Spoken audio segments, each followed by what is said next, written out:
Hey everyone, it's Richard Metal Fan here, bringing you guys a old school album review. And today we're going to be looking into this album's 10th anniversary, and it's crazy that this album is now 10 years old, and I even remember when this first came out.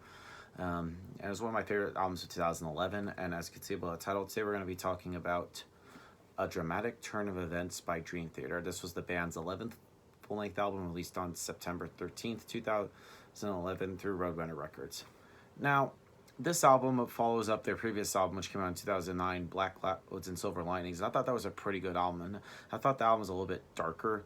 But then here we are. Let's go back to 2010. They were still near the end of the touring cycle for that album. They were about to start the next album when the unexpected happened, when original drummer Mike Portnoy left the band, mostly because he was like burned out from like doing all the touring for Dream Theater because at that time they're pretty much been a band for 25 years, and they were just right record tour. He just really wanted a break from it, and it was also around that time he would play with like fucking Avenged Sevenfold and shit. But the band just really wanted to keep going, and so Mike just left. And then it was after that they did this whole thing on YouTube, and this version I have actually has a bonus DVD where they did like a documentary showcasing like them getting like different drummers, whereas of course they would eventually get Mike Mangini, but they also had like other drummers playing with them like David Roddy, Virgil Donati, Marco Miniman, Achilles Priester, like a lot of different drummers. But then of course obviously they have Mike Mangini, and being this is the first album that they did with him, and it's crazy he's been with the band now for 10 years. And this album, I feel like Mangini is totally different from Portnoy in a way. They both have Portnoy's has like more of a melodic kind of like drumming style, but I feel like Mangini's kind of like totally different. Like, but he's not like trying to emulate him, because usually the drummer is a little bit of a harder shoes to fill, because even with the vocalist, because the drummers always keeps the beat and sort of like the rhythm and tempo.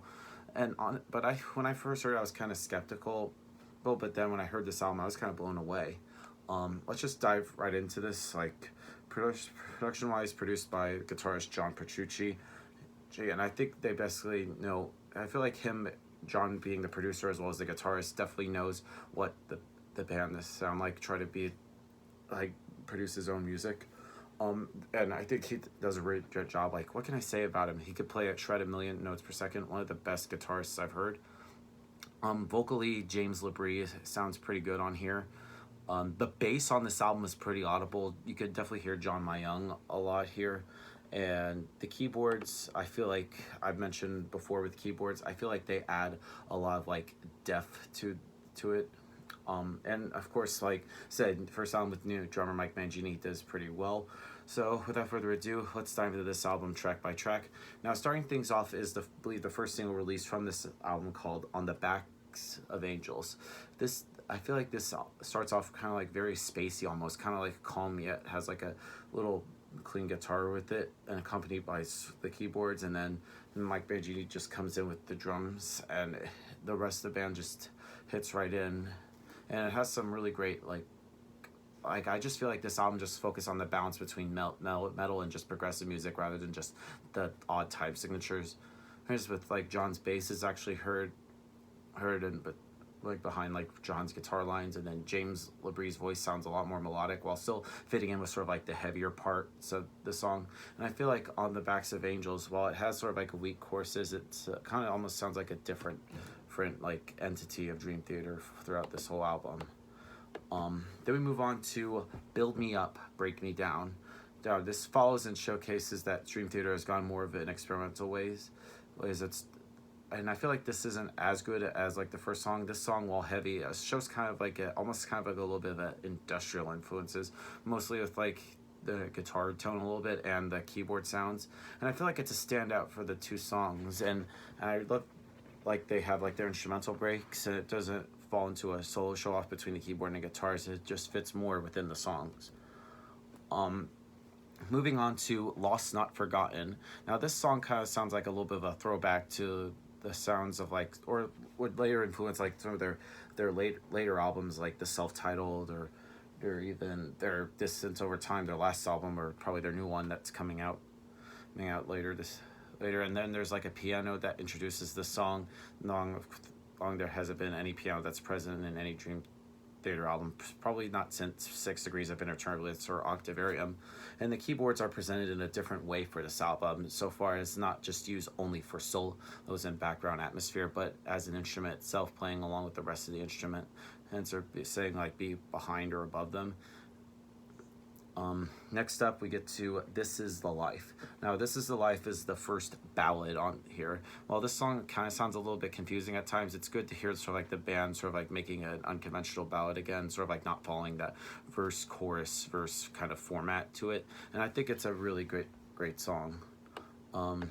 Moving on to Bridges in the Sky. Now, Bridges in the Sky is a relentless riffmeister. Just once the music just properly kicks in, it sports some of the greatest riffs and some aggressive vocals from James LaBrie, and Mangini sort of like playing a great power and has that little extra beat and sort of like that tensity to like showcase a great measure for impact. And just after like 10 minutes in, and it just has a great solo from John Petrucci, and then the keyboard flourishes really well, and it feels very prominent. And Mangini moves from like the tom battering to fast double bass runs, and eventually just finishing the song proper with a great fast solo that gives the impression that I feel like he's like an octopus. Then we move on to the next song, which is called Outcry. Now, I feel like Outcry is a very amazing song. It has a really great riff that also explores the progressive side of Dream Theater again. And I also love that's just like the keyboards that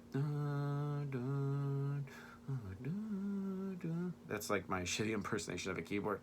And it almost kind of reminds me of songs from like The Dance of Eternity. Yeah, and sort of like instrumental breaks in like old songs like Beyond This Life or Metropolis. And I feel like that song is ending a little bit, kind of seems a little bit Russian improvised, and I feel like it overall ruins the overall purpose of the whole song.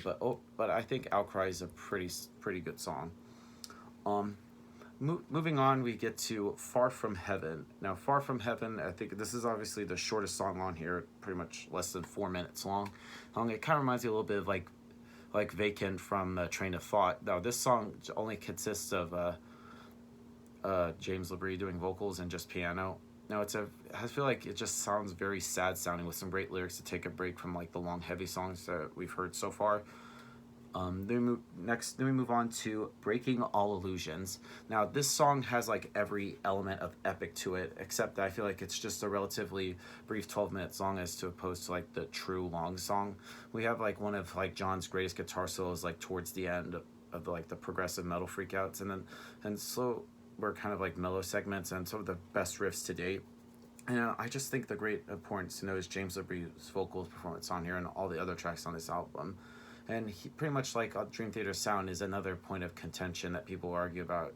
While he has his moments, even if he questions his abilities, his vocal performance, I feel like, really just showcases his element, and he definitely is not the singer that he will be with, like, on their best album, Images and Words, but he's not trying to sound like he is in another band, but he's trying not to be something, but being something he is not, but just, I don't know.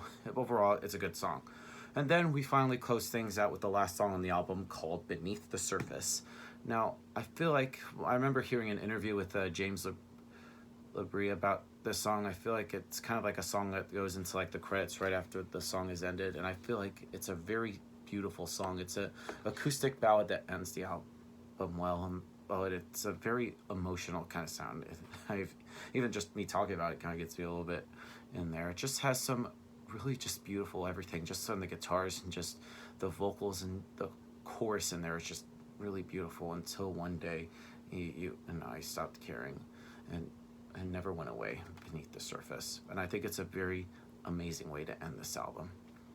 Now, overall, dramatic turn of events by Dream Theater, a really good album, and a really good way to introduce Mike Mangini as the new member of the band. And it's crazy that he's now been with this band for pretty much 10 years now. So yeah, if I were to give this album a score, I'm going to give A Dramatic Turn of Events by Dream Theater a solid 9 out of 10. It's a really pretty good album. So yeah, that's my review of the album, guys. Let me know in the comments what you guys think about the album, and I'll see you all in the next video. And as always, keep it metal.